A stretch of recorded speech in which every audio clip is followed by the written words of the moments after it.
Miss Gosip menyebutkan namanya, oke, Miss Gosip jabanin. Selama itu fakta dan itu kebenaran, Miss Gosip gak masalah ya. Makanya Samirah jangan jual produk overclaim dan mengandung bahan berbahaya. Itu fakta loh guys, udah dirilis sama BPOM NA-nya, udah dicabut. Tapi yang paling kurang ajarnya si Bopeng ya, kau Samirah, sampai hari ini masih menjual produk tersebut di store.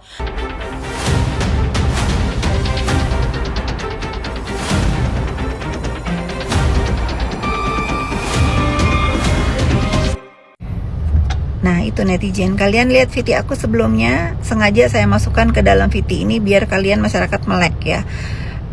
Pernyataan dari Miss Gosip yang sudah kembali ke jalan yang benar ya. Alhamdulillah di bulan Ramadan ini dia sadar ya bahwa berkubu dengan para penjahat itu nggak ada faedahnya ya. Memang dia harus mengungkap apa yang dia tahu, apa yang dia rasakan, apa yang dia dengar dan apa yang dia lihat. Samirah, saya bertanya, apakah yang disebut dan pernyataan si Miss Gosip ini benar atau tidak ya? Kalau benar, tidak ada bedanya lu sama DRL yang lu laporkan. Sama-sama menjual skincare yang ditarik dan dilarang oleh BPOM. Bedanya apa? Sekarang saya mewakili masyarakat, kembalikan itu uang masyarakat yang sudah beli skincare kamu yang sudah ditarik oleh BPOM. Jadi netizen, menurut aku ini Samirah sama DRL sama-sama penipu yang kata dia ya. Dia kan ngatain dokter Richard Lee penipu. Sama lu juga begitu Samirah, kembalikan uang masyarakat. Halah, si Bopeng nantangin Miss Gosip menyebutkan namanya, oke, Miss Gosip jabanin. Selama itu fakta dan itu kebenaran, Miss Gosip gak masalah ya.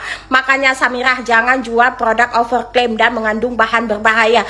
Itu fakta loh guys, udah dirilis sama BPOM NA-nya, udah dicabut. Tapi yang paling kurang ajarnya si Bopeng ya, kau Samirah, sampai hari ini masih menjual produk tersebut di store. Kenapa? Nggak mau rugi? Jangan mengkritik produk orang lain pintar, tapi produk sendiri sampah. Kembalikan uang masyarakat Indonesia yang sudah kau tipu dengan produk overclaim tersebut, bahkan mengandung bahan berbahaya. Kembalikan Samirah, jangan jadi penjahat kau. Ternyata kaulah mafia skincare sesungguhnya. Meledak nggak tuh? Mau disapi lagi ketuanya siapa? Jangan ya, nanti tantrum. Ini aja udah tantrum, apalagi disepil bosnya. Kurang ajar nanti ya kan, tambah meledak. Wadidaw sekali. Makanya kembalikan uang masyarakat, jangan jadi mafia skincare kau ya. Melaporkan satu orang ya, yang ternyata dia juga dugaannya adalah seorang narapidana, mantan narapidana ya, inisialnya I, akunnya yaitu Miss Gosip ya. Jadi dokter sudah laporkan. Jadi kemarin kan emang agak sulit ya kalau melaporkan tanpa terlapor menyebutkan nama langsung. Alhamdulillah saudara Intan ini terpancing dan akhirnya dia mengucapkan nama Doktif dengan terang benderang, sehingga mudah sekali untuk melaporkan ke si ini. Oke? Nah, laporannya itu pasalnya intinya pasal tentang fitnah dan pencemaran nama baik. Jadi ancaman pidananya itu di 4 tahun. Ya. Dan yang paling Doktif senang akan ada penyitaan akun dia juga. Dan mungkin untuk minta dilakukan segera, karena untuk manusia-manusia seperti ini Doktif kerjaannya Doktif nggak tahu, mungkin kalau kerjanya buzzer sudah cukup ya. Doktif ingatkan, sudah stop memfitnah Doktif. Kenapa? Karena semua itu tidak akan pernah bisa kalian buktikan ya. Untuk saudara Intan dengan akun Miss Gosip yang mengatakan bahwa Doktif menjual produk berbahaya ya, Doktif dikatakan mafia skincare, silahkan buktikan di depan penyidik.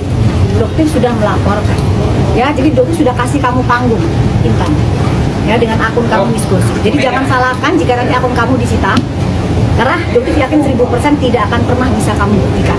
Itu hanya briefing yang kamu dapat dari seseorang yang Doktif sudah tahu siapa orangnya ya. Jadi nanti silahkan berbicara di depan penyidik, jangan mangkir seperti yang dilakukan oleh saudara FS alias Nepos. Udah 2 kali panggilan dan mangkir ya. Ternyata kemarin setelah dilakukan wawancara juga, interview oleh wartawan, dia bilang saya kan hanya menanyakan. Nah itu ngelesnya luar biasa ya. Untuk FS alias Nepos ditunggu kehadirannya atau nanti mungkin dengan panggilan setelah naik sidik.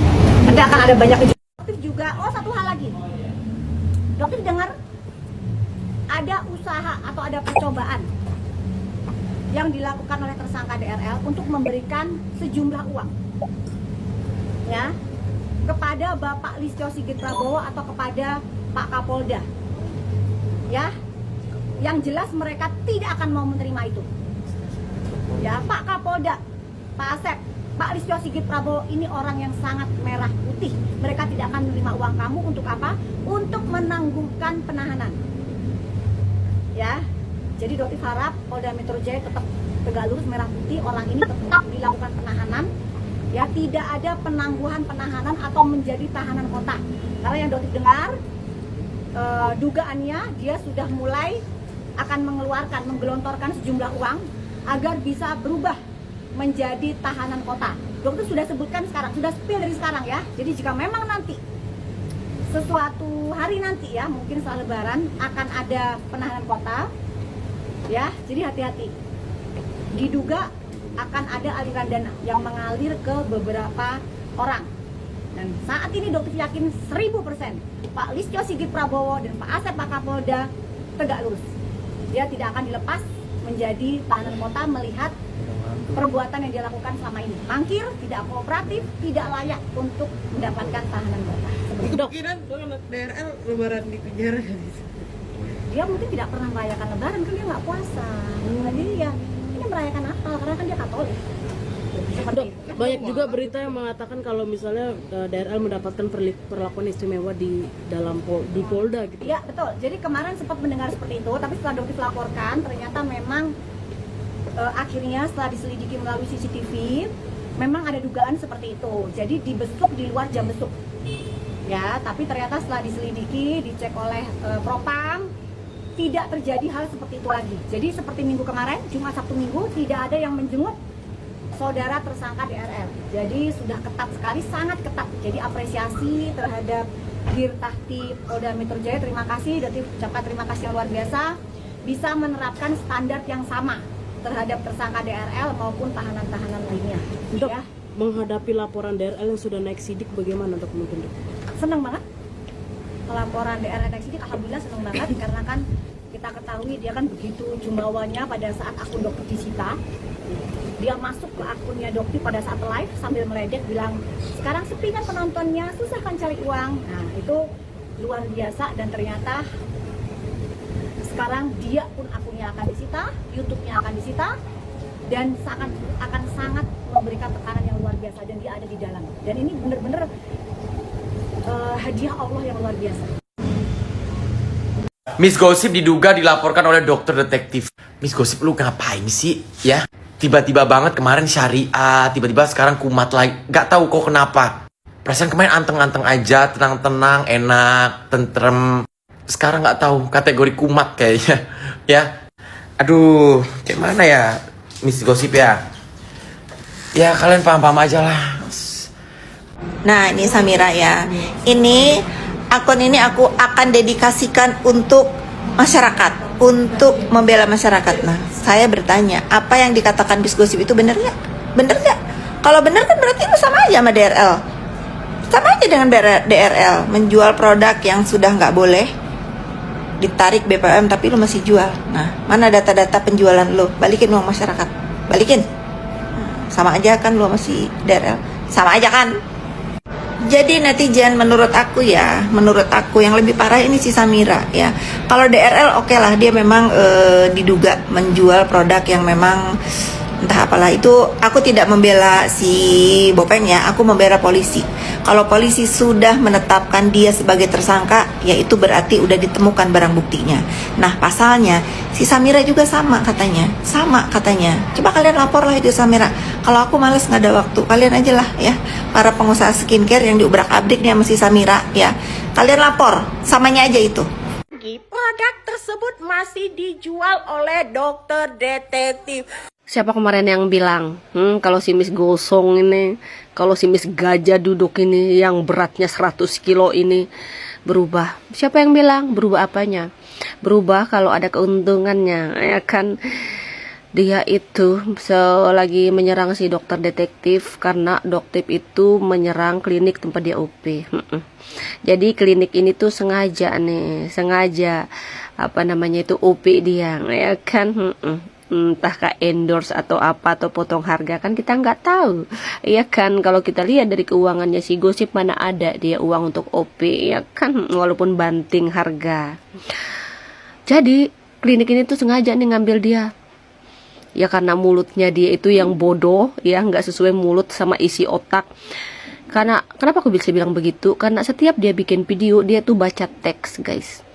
Jadi apapun yang sudah ditulis sama orang-orang yang ada di belakangnya, sama backingannya itu yang sama bodoh sama dia itu, jadi dia tinggal ngebaca aja. Makanya matanya melotot aja gini. Beda sama aku mah nggak perlu scripting, nggak perlu apa-apa. Apa yang ada di otak aku langsung aja aku tuangkan di sini. Ya, jadi dia sedang menjatuhkan Doktip nih. Dia sedang mengkoreksi nih produk-produk Doktip, katanya inilah itulah.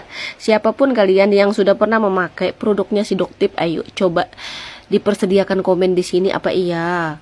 Setelah kalian pakai lama nggak pakai terus menghitam apalah apa iya gitu. Coba kalian komen di sini, kalian punya hak untuk komen. Ya aku pengen tahu nih ya. Jadi intinya itu si Miss Gosong ini tuh lagi ngejatuhin Doktip karena Doktip membuka aibnya si klinik tempat dia OP itu. Iya kan? Kan nggak mungkin dikasih diskon untuk OP terus dia nggak ngebela. Ya kan nggak mungkin ya. Jadi kalian paham kenapa si Miss Gosong, si Miss Gajah Duduk nih, yang gunungnya besar itu, kenapa dia ngejatuhin si Doktip? Ya karena disuruh sama klinik itu, klinik yang sudah bikin ratusan orang rugi, cacat secara fisik. Kalian tahu ya? Kalian tahu kan? Tahu lah.